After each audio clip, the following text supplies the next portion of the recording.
Welcome back to the Rory Talks Football YouTube channel. Welcome back to the Arsenal transfer room. Today, we are talking Victor Gyokeres rejecting Manchester United. There's a couple of other bits as well. Alexsandro, Johan Bakayoko, a couple of names that have been linked to Arsenal today. Before we get into that, if I could just ask you to subscribe. We're on the way to 19,000 subscribers. It's free to do it down below.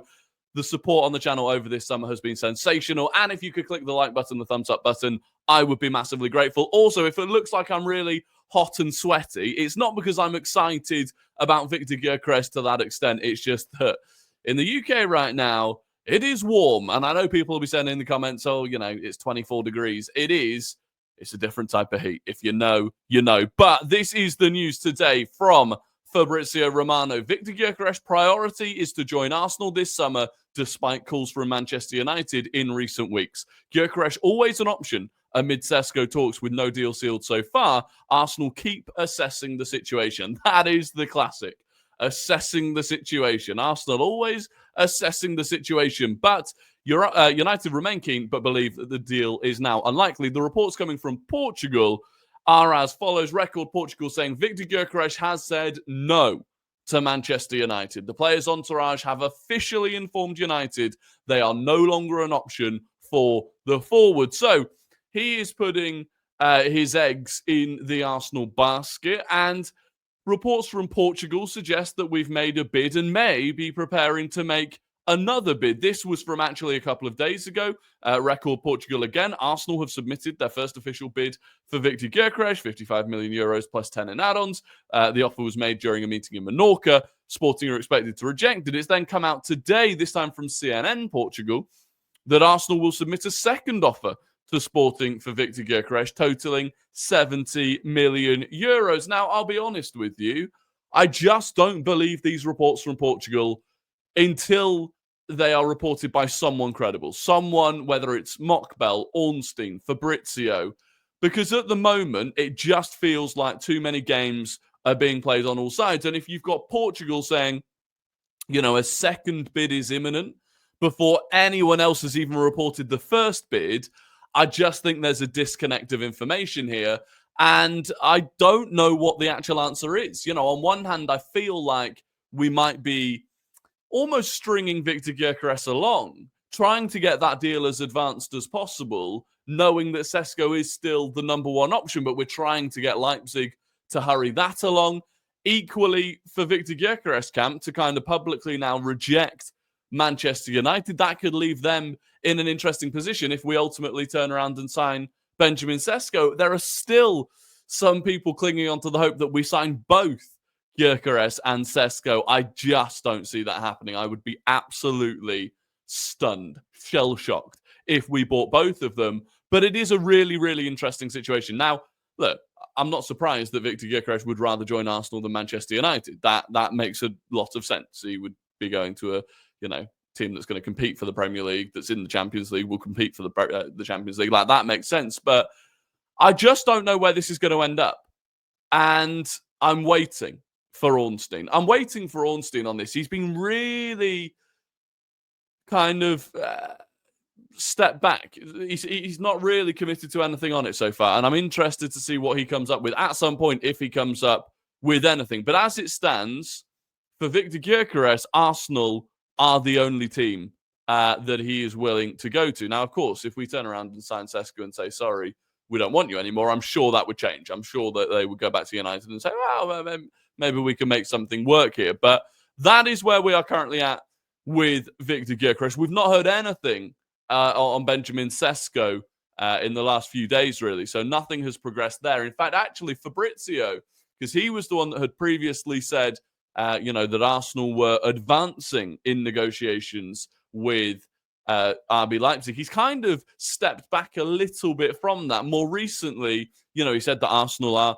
assessing the situation, that Arsenal are, have been in contact. But I don't know, that felt like a little step backwards. So truthfully, right now, it's very difficult to know. Now, on to another, a couple of players that we have been linked to in the last couple of days. Now, this came out from a guy called Sebastian Vidal. I don't know how credible he is. Seems like he's a decent journalist.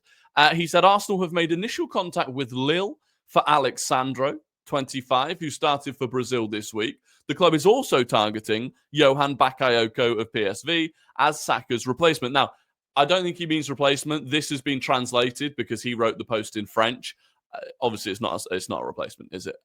With the green light from management, estimated cost 17 million and 43 million. Now, I believe that means 17 million for Alexsandro and 43 million for Johan Bakayoko. That's my reading of that. This then came out from a Brazilian outlet saying defender Alexsandro at Lille is in the sights of Arsenal and Napoli. And Alexsandro makes sense if you look at what we've done previously. Now, Ben Mattinson's opinion, of which I highly regard, if you don't follow him already, you should do on Twitter. He said a Brazilian centre-back at Lille linked with Arsenal and Napoli. We've seen this story before, of course, Gabriel Magalhaes. Alexandro Ribeiro is a long-term favourite of mine, and he has written about him more at length previously. One of the most both-footed passes with pinpoint accuracy on long passes on either side. And this is the crucial thing. He can play left or right centre-back. And if you look at Dean Huijsen, who we went for previously, if you look at those tenuous links to Mark Gahey, it's clear Arsenal are looking for a centre-back that can play both left centre-back and right centre-back, because that's kind of the depth that we need right now. Especially, I would say, if Saliba was to get injured. And of course, at this point, it would be rude of us not to just have a little greenery check of Alexsandro. Now, one thing I will say is that he actually, let me just bring this up.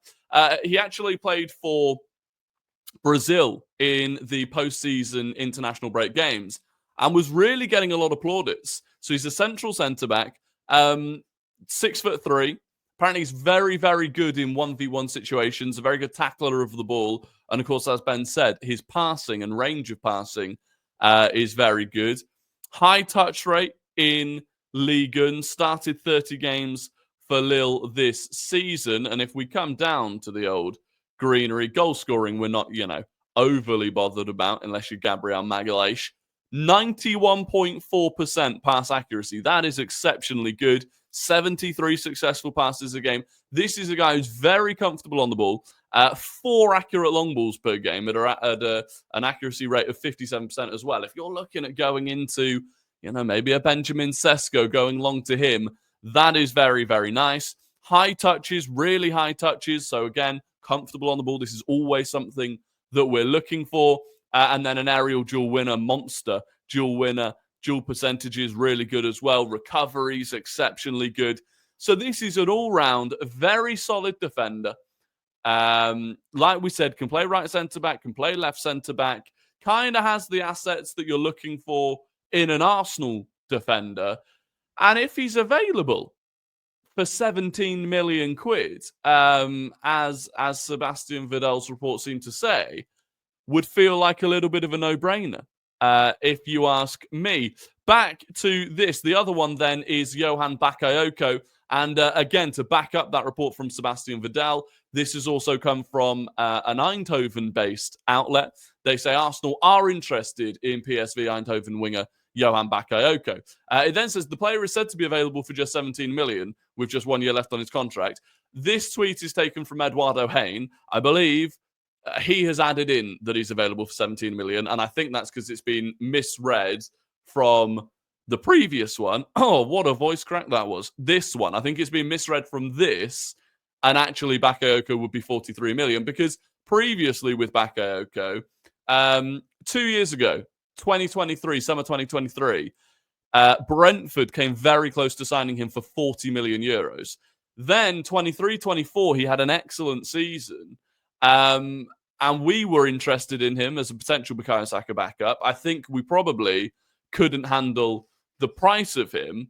And then he had an interesting season last season. So let me bring him up on here very quickly. We'll do a little bit of a greenery check. But I think the thing that is interesting about him from this season, of course, he's 22 years old, only just turned 22 years old, left-footed playing off the right wing, which is really what we want for Bukayo Saka's backup. His numbers were decent, but he didn't play much. So off the back of last season, 23-24, the season before last now, he got 14 goals, 14 assists for Eindhoven. And there was a lot of interest in him. And then this season, I think they had a different manager. And he just didn't get as many minutes, you know. He only started 17 Eredivisie games, did get 9 goals and an assist in that. And honestly, if you come down to the greenery, it's good. Per 90, 0.5 goals per 90, very, very good. Shots, decent. Creativity is decent. Expected assists, not bad at all. Pass accuracy is good. We know he's a really good dribbler of the ball. And so I do think it's an interesting one. And look, the thing with the Bukayo Saka backup is it is a very, very difficult thing for us to find, because you have to find someone that is good enough, legitimately good enough for A, us to not be in that much bother if Saka gets injured, and B, be good enough that Arteta is willing to rest Saka in lower level Premier League games, which is something we've not had. But the problem is to find someone that is that level and willing not to be the first choice player is very difficult, unless you spend a lot of money. But we know we can't spend a lot of money on this position. This would be the third attacking signing of the summer, the third priority attacking signing of the summer. So I do think it's a really interesting one. And actually, there's going to be a video coming soon on the channel kind of exploring that whole world of the third attacking signing that we could, perhaps should make, and who that could be. And Johan Bakayoko will be on that list. And if he can maybe push a move away from PSV at a little bit of a lower price than they were asking for previously, it could be one that we get done. But look, that is the news for today. I hope you enjoyed the video. If you did, please do subscribe if you're not already. Like the video as well. It's going to be a bit turbulent over the next week or so, I'm going to be honest with you. Going home tomorrow for Father's Day, then I'm back to London, then I'm flying to Naples for Tuesday until Friday. So there may be videos that I upload just on my phone like you've seen previously. We'll see how it goes. But look, other than that, I hope you have a fantastic rest of your weekend. Enjoy the evening or the morning, depending on when you're watching this. And yeah, subscribe, turn the notifications on. You'll always get a notification when I've uploaded. But until that next one, I hope you have a good time, a good evening, and I'll catch you all then. Goodbye.